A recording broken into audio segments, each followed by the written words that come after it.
Well, hello everyone. I am Matt Williamson. How is it going? I'm recording this on the 3rd of July. I hope you're listening to it on the 4th weekend and having a blast. Yeah, fireworks and dogs and burgers and beers and swimming and all that good stuff. I will not record one tomorrow, but to pull back curtain, I usually don't on Fridays anyways. I usually record Sunday, Monday, Tuesday, Wednesday, Thursday, so you have them the next day. Mailbagging it up here to finish off the week. A lot of good questions. Seth starts off with, last season, many were critical of the Jets for how old their roster was. Steelers are in a much older team now. Should we not be similarly concerned with team age, especially the defense? Injuries are real. I was critical of the Jets a year ago, too. I thought they were a very fragile build. One of the differences, I know this isn't what you asked, is unlike the Jets, or the Steelers did not mortgage draft pick and future stuff to get old. You know what I mean? Like, you grab Slay or Rodgers, those guys were cut. It didn't even hurt your comp game. So you got comp picks back with, they didn't hurt that at all. Unlike the Jets, they didn't give up a bunch of draft picks for Rodgers. You know what I mean? Now, I do have some mixed feelings on this. I also think some of these old guys, Rodgers, Slay, are not long-term going to be here. You know what I mean? So, okay, you're old for a year, but next year, first round pick will be in play, and Porter and Ramsay will be your corners after that. And I understand Ramsay's not young. Obviously, they're going to invest in Watt. I think that's obvious. Cam Hayward, you're going to run out as long as you can. And the bottom line is, I think they've drafted well, especially Omar, just focusing on that regime. And they're going to have to continue to, but they have a lot of picks to keep infusing youth. But your line here about injuries are real. Yeah, I mean, that's certainly a thing. And, Father Time is undefeated in the NFL. I mean, these guys get old quick. But I do think their older dudes are all still playing at a very high level. Rodgers somewhere in between, but he's your quarterback. And one old quarterback doesn't worry me as much, because there is a lot of youth that they're counting on too. The O-line and Benton and this year's first round picks and drafts in general. Now, my tune might change come December, being like, man, this team looks old and beat up. And that's when the schedule gets hardest and they have less rest than early in the season and early bye. So yeah, that worries me maybe more than injuries, is just the length and long-term stamina over the course of the year. Naz asks, I think the biggest winner of this trade is Corey Trice. Gets to learn from Ramsay, Slay, and come in on specific packages as the boundary field outside corner. Possibly. In your dime package, you could definitely have 4 corners, especially with Ramsay's versatility, especially if you don't add another safety, and Trice, I think, would be that guy. Most likely. What's his face they signed from the Jets could also be in that mix. But I could think you look at it two-way now. It's like, Trice has already been in the league a couple years, and the league is very unforgiving. If he stubs his toe or isn't great in camp, I could also write the story where he doesn't even make the team. I think he will. I still have hope. And learning from those guys is great. But for him, being a starter would be even greater. You know what I mean? Like, this is kind of all of a sudden, I did those guys at career crossroads. Well, Trice might be pushed into a career crossroads after this trade a little quicker than he wanted to be. BetOnline is the world's most trusted betting platform and your number one source for all your sports betting action. With baseball season in full swing, BetOnline has more ways to stay in on the action with the latest odds, news, and scores, even live in-game betting while the games are being played. Keep the dog days of summer rolling with the largest selection of odds on everything.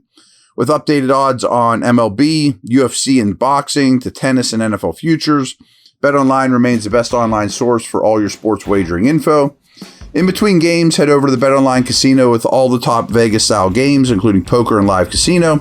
BetOnline, the game starts here.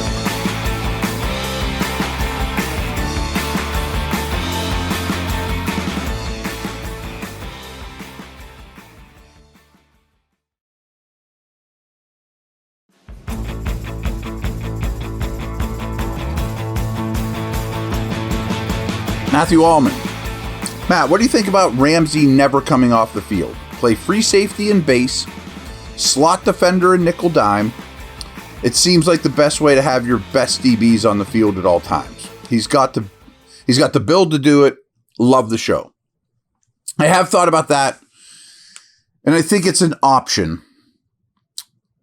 I think more likely is, first off, I think we agree he's never going to leave the field. Yeah, he's too versatile, too talented, too expensive. I mean, he's making a lot of money. He's still one of the best corners in the league. And I think you look at this two ways. You play so much nickel and dime that your top three corners, and this is a good problem to have, of course, are all going to play a lot.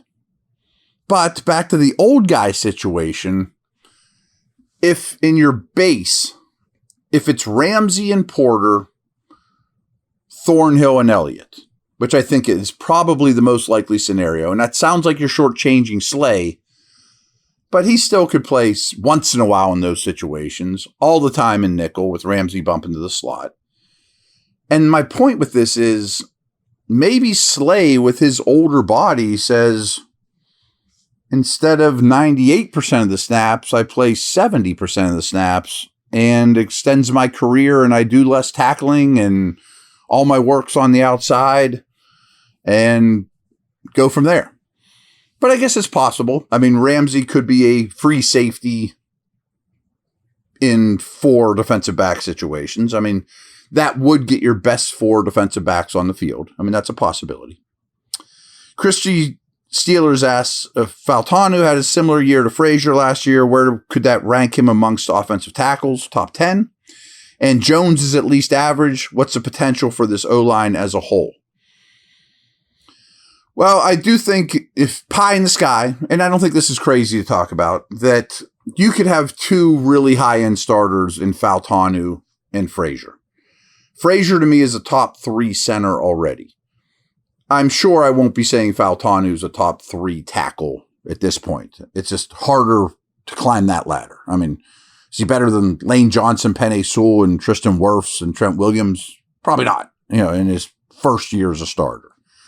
But if he could be a top 10 tackle, if we're even considering that this time next year, and I don't think that's crazy, that would be wonderful. I also don't think it's crazy to say Jones is at least average.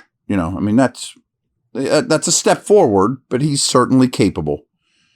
The guards, to me, will probably be average at best. I mean, Siamalu fell off a little. McCormick's good, not great. Neither one of them are Faneca or DeCastro, of course. So I do think the potential for this O-line 8th best, something like that, and maybe with the arrow pointing up that 2026 could be even better. You know what I mean? Jose Banks asks, are the days of trying to primarily get home with 4 guys on defense over? Can we expect a return to Blitzburg in the upcoming season? Couple things. I think the answer is yes, but not to the LeBeau level. I think blitzing will increase a lot. Now, I just did some homework on this, and they were at the very bottom of the league at rushing 3 or fewer. But they were pretty high up in 6 or more man blitzes. So a lot of times when they blitzed, they brought it heavy. But for the most part, it's been a 4-man rush. I think that needs to change. Anyone who's been listening to me for the last couple of months thinks what you do on the back end, varying coverages, make the quarterback pat the ball a little more, showing more looks, being less vanilla on defense, and that includes more blitzing. Ramsay blitzed like 40 times last year out of the slot. And I also think your linebackers are good pass rushers. They're off-the-ball guys. So I don't know if it's going to be back to Blitzburg, but I bet the blitz percentage is more like middle of the road in terms of bringing 5. Again, 6 or more, they were high. Under 4, they were low.